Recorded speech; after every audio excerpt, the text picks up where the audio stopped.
আসসালামু আলাইকুম ওরহমতুল্লাহি ওবরাকাতুহু। আশা করি সবাই মহান রব্বুল আলামিনের অশেষ মেহেরবানিতে ভালো আছেন। ইনশাআল্লাহ আপনাদের দোয়ায় আমি অনেক ভালো আছি। আজকে আমি আপনাদের জন্য বশীকরণের অত্যন্ত সহজ, কার্যকরী, পাওয়ারফুল একটি আমল নিয়ে হাজির হয়েছি।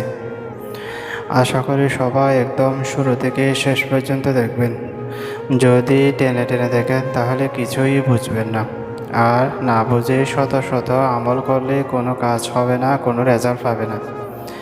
আমি আমার আমলটি সেই সমস্ত ভাইদেরকে করার জন্য একদম মন থেকে অনুমতি দিব, যারা আমার চ্যানেলটি সাবস্ক্রাইব করবে, ভিডিওতে লাইক দেবে, কমেন্টে আমিন লিখে নিজের নাম লিখিয়ে দিবে।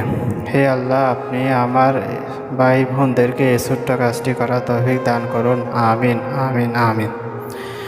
এটি অত্যন্ত শক্তিশালী, পাওয়ারফুল আমল, যার জন্য করবেন ইনশাআল্লাহ যদি ঠিকঠাক মতো করতে পারেন, আপনি তাকে সারা জীবন নিজের হাতে আয়ত্তে রাখতে পারবেন, নিজের কন্ট্রোলের মধ্যে রাখতে পারবেন। হোক সেটা আপনার স্বামী কিংবা আপনার ছেলে কিংবা আপনার মেয়ে কিংবা আপনার স্ত্রী, যাকে বশ করতে চান। এক কথায়, যদি আমি যে পদ্ধতিতে বলবো সেই পদ্ধতিতে যদি আমলটি করতে পারেন ইনশাআল্লাহ ইনশাআল্লাহ এই তাবিজটির মেয়াদ, অর্থাৎ এই লেখাগুলো যতদিন পর্যন্ত এই কাগজের মধ্যে স্পষ্ট বিদ্যমান থাকবে ততদিন পর্যন্ত আপনার এটির শক্তি থাকবে, এটি কার্যকারিতা থাকবে। তো আমলটি শেয়ার করার পূর্বে আপনাদেরকে কিছু গুরুত্বপূর্ণ কথা না বলে নয়। ফেসবুক এবং ইউটিউবের মধ্যে হাজার হাজার ভণ্ড কবিরাজ, মোল্লা, হুজুর, তান্ত্রিক সেজে বসে আছে। তাদের কথা শুনলে মনে হবে তারা অনেক বড় ফির আউলিয়া বুজুর্গ টাইপের মানুষ, অনেক বড় তান্ত্রিক কবিরাজ। কিন্তু কি করবে, আপনার থেকে টাকা নিয়ে আপনাকে সাথে সাথে ব্লক দেবে। এই সমস্ত ভণ্ড কবিরাজরা মানুষের বিভিন্ন ধরনের উলঙ্গ ছবি খোঁজে, মানুষের বীর্য খোঁজে, মাসিকের রক্ত খোঁজে, বিভিন্ন ধরনের কুফরি কারেক। এই সমস্ত তান্ত্রিকদের থেকে আপনারা দূরে থাকবেন। অন্যদেরকে ভণ্ড বলে, সাধু বলে আমি নিজেকে ভালো সাজার জন্য এখানে আসি নাই, জাস্ট আপনাদেরকে সতর্ক করার জন্য এসেছি। যদি আমার কথাগুলো ভালো লাগে অবশ্যই মেনে চলবেন, আমার কাছেও আসার দরকার নেই।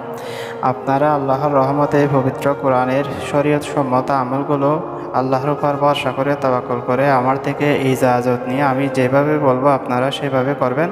ইনশাআল্লাহ ইনশাআল্লাহ আল্লাহ অবশ্যই আপনাকে সফলতা দান করবেন।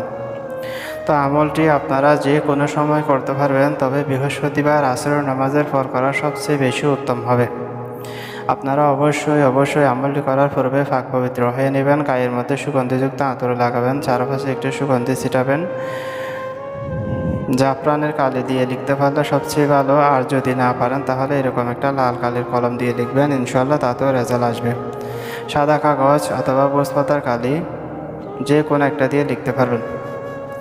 তা আমি যেভাবে লিখেছি আমলটি হুবহু সেভাবে লিখবেন। আপনারা লিখার পর কী করবেন, সুন্দর করে ভাঁজ করে এইখানের নিচে যাকে বশ করতে চান তার নাম, অবশ্যই বাংলা হলে বাংলায়, আর যদি আরবিতে পারেন তাহলে আরবিতে। যদি আরবিতে লিখতে পারেন সবচেয়ে ভালো। যদি আপনারা আরবি লিখতে না পারেন তাহলে নামগুলো লিখে আপনারা গুগল ট্রান্সলেটরের মধ্যে দিবেন, ইনশাআল্লাহ বাংলা টু আরবি ইনশাআল্লাহ হয়ে যাবে। তো যেভাবে বলেছি সেভাবে লিখে আপনার কী করবেন, নাম লিখবেন। ছেলে হলে পিতার নাম এবং মেয়ে হলে মায়ের নাম লিখবেন। তারপর কী করবেন, আপনার পছন্দের মানুষের আল্লাহ হব্বন দিয়ে আপনার পছন্দের মানুষের ছেলে হলে তার নাম এবং তার পিতার নাম, মেয়ে হলে তার নাম এবং তার মায়ের নাম লিখে হয় এই তাবিজটা আপনারা কী করবেন, ভারী শক্ত কোনো পাথরের চাপা দিবেন। না হলে আপনি যদি ছেলে হন তাহলে রানের মধ্যে, উরুর মধ্যে, অর্থাৎ আমাদের হাঁটুর উপরে রানের মধ্যে, উরুর মধ্যে, যারা যেভাবে বোঝেন যেভাবে বলেন আমি সেভাবেই বলতেছি, ধারণ করবেন। আর মেয়ে হলে বাম রান বা উরুর মধ্যে আপনারা ধারণ করবেন। ইনশাআল্লাহ সেই মানুষটি সারা জীবন আপনার আয়ত্তে থাকবে, সেই মানুষটি সারা জীবন আপনার কন্ট্রোলে থাকবে। আপনারা নকশাটি একটু ভালো করে লক্ষ্য করুন, দেখতে থাকুন। আমি যেভাবে বলেছি হুবহু সেভাবেই লিখবেন। তো সবাই ভালো থাকবেন, আমার জন্য দোয়া করবেন এবং আমার চ্যানেলটি সাবস্ক্রাইব করে বেল বাটনটি বাজিয়ে দিবেন, যাতে কোনো আমল পরবর্তীতে আপলোড করার সাথে সাথে আপনার কাছে নোটিফিকেশন চলে যায়। আসসালামু আলাইকুম ওয়া রাহমাতুল্লাহি ওয়া বারাকাতুহু।